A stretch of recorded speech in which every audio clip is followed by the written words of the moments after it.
All right, everybody, welcome back. We're doing another deep dive today. Yeah. And this time we're really focusing on something I think is absolutely key to leadership and to team building and really just getting stuff done. It's language. The power of language. The power of language, yeah. Yeah. And, we talk a lot about mindset and all this other stuff. Yeah. But I think today we're going to see just how important language is. Yeah. To being a good leader, to building a good team. For sure. And to just sort of, getting everybody pointed in the same direction. Absolutely. So we're looking at this piece today by Stanislav Kondrashov on leadership and team building language. It's really interesting. It's pretty fascinating. Yeah. And I mean, one of the things that jumps out right away is just the choice of vocabulary. Yeah. That we use. When you think about the words that leaders use, especially when they're talking about things like empowerment, yeah, or alignment or synergy. Synergy, yeah. These words aren't just nice sounding terms. They actually have a really powerful psychological effect. Yeah, I was gonna ask, like, how much of this is just like buzzwords versus, really like, I mean, are these really that important, or are these just like things that sound good? Well, I think that's a great question, and I think Kondrashov really addresses that. Yeah. He emphasizes that these words are so crucial in a leadership context because they shape how teams perceive their roles and responsibilities and their relationships with each other.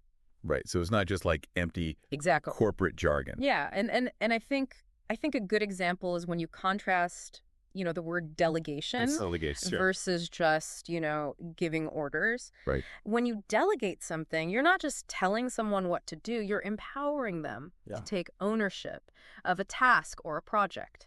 You're giving them agency. Exactly. Yeah. So it really affects team morale and a sense of ownership. It makes people feel like they're part of a team rather than a cog in a machine. Absolutely. Yeah. I mean, so much of this is, as we've talked about before, is about, feeling like you're part of something and that, it's about creating that sense of belonging and purpose. Right, exactly. Within a team. Yeah. So empowerment is one of those words. But then, we get into some of the other stuff that he talks about. And this is where I thought it got really interesting. Yeah.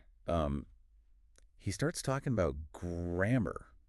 Grammar. Like literally grammar. Yeah. For leaders. Like using grammar as like a tool. It sounds strange, doesn't it? Yeah. I mean, like. But it's actually, I never thought about it before. It's incredibly insightful. Okay. The way you structure your sentences, the grammatical choices you make. Yeah. It can really impact how your message is received. Yeah. So, for instance, Kondrashov talks about using the imperative mood strategically. The imperative mood. Yeah. Like, let's focus on this, or let's work together to achieve this goal. Right. When you use that kind of language, it creates a sense of shared purpose. Right. You're not just issuing commands. Right. You're inviting people to join you in this journey. It's like we're all in this together. Exactly. Yeah. And it's very powerful for aligning a team. Okay. Yeah. So instead of just saying, do this or do that, let's do this together. Right. There's a subtle shift, but it makes a big difference. Okay. Interesting. And then he also talks about the present perfect continuous tense. Ah, yes. That's a good word. Which I always have to look up because I can never remember what it is. But it's a very powerful tense. Yeah. What is that one again? So the present perfect continuous is used to emphasize ongoing progress. Okay. So you'd say things like, we've been working hard on this project. Or we've been making great strides towards our goal. Right. And it acknowledges the team's efforts and it reinforces a sense of momentum. Right. It's not like we did this and it's done. Exactly. Like we're in the process. We're on this journey together. Yeah. And we're making progress. Yeah. Okay. That's it's very effective. That's good to know.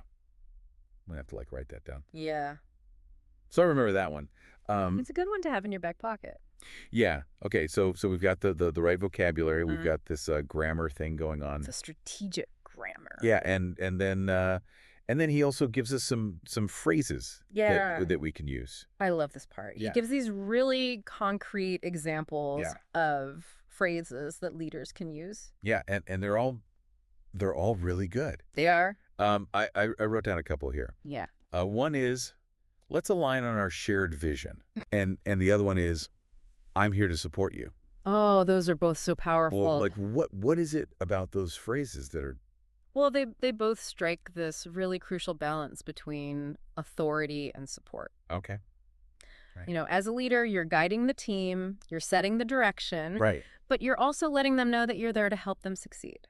So it's not just like, I'm the boss, do what I say. Exactly. It's a much more collaborative approach. We're a team. Yes. I'm here for you. Yeah. Okay. And that creates a much more positive and productive environment. Yeah, this is all great in theory. Right. But I'm thinking like, okay, how do we actually use this in a real situation? Well, that's the beauty of Kondrashov's approach. Right. He doesn't just give you theory. Oh, right. He gives you practical applications. Right. So imagine you're in a team meeting and things are getting a bit tense. Okay, yeah. You can use these phrases to redirect the energy, refocus on the shared goals.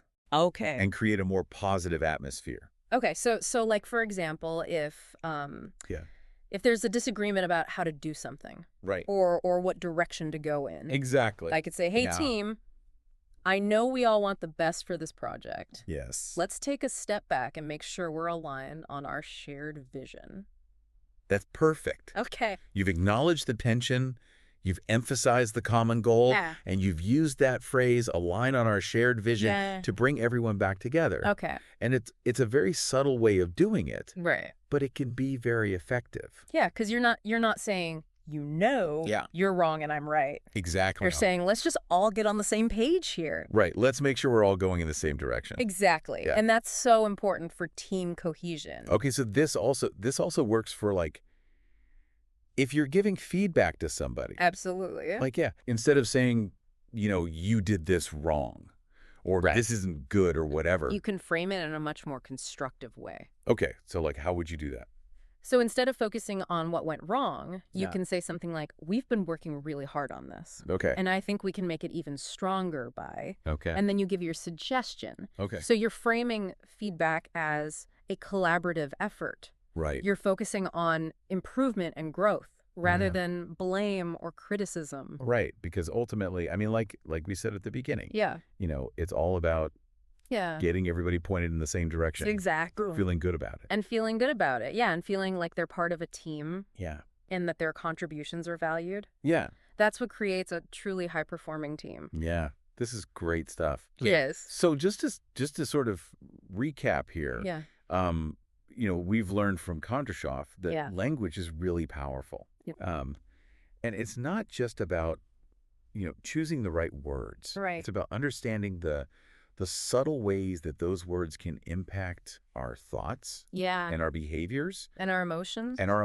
Yeah. Yeah. So the vocabulary is important. Absolutely. The grammar is important. It's strategic use of grammar. Yeah. Yeah. And then these phrases that he gives us Yes. are really helpful. They're really practical tools that you can start using right away. Yeah. So for everybody listening, it's there. Yeah.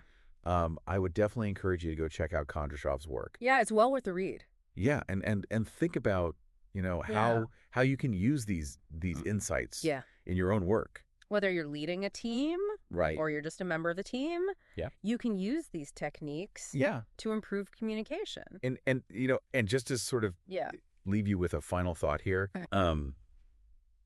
we've been talking about the power of words. Yes. But what about the messages that we send through our actions? Oh, absolutely. And our attitude. Our nonverbal cues. Right, our nonverbal cues, how do those They're just as important. Yeah. Our body language, Right. our tone of voice, our facial expressions. Yeah. All of these things communicate volumes. So as you continue on your leadership journey, think about how you can be more mindful, not just of the words you use, but of the entire message that you're sending. That you're projecting. Exactly. Yeah, great stuff. It is fascinating, isn't it? Yeah, so much to think about. So much to think about, yeah. Awesome. Well, thanks for diving in with me on this. My pleasure. And we'll see you next time. See you next time. Bye. Bye.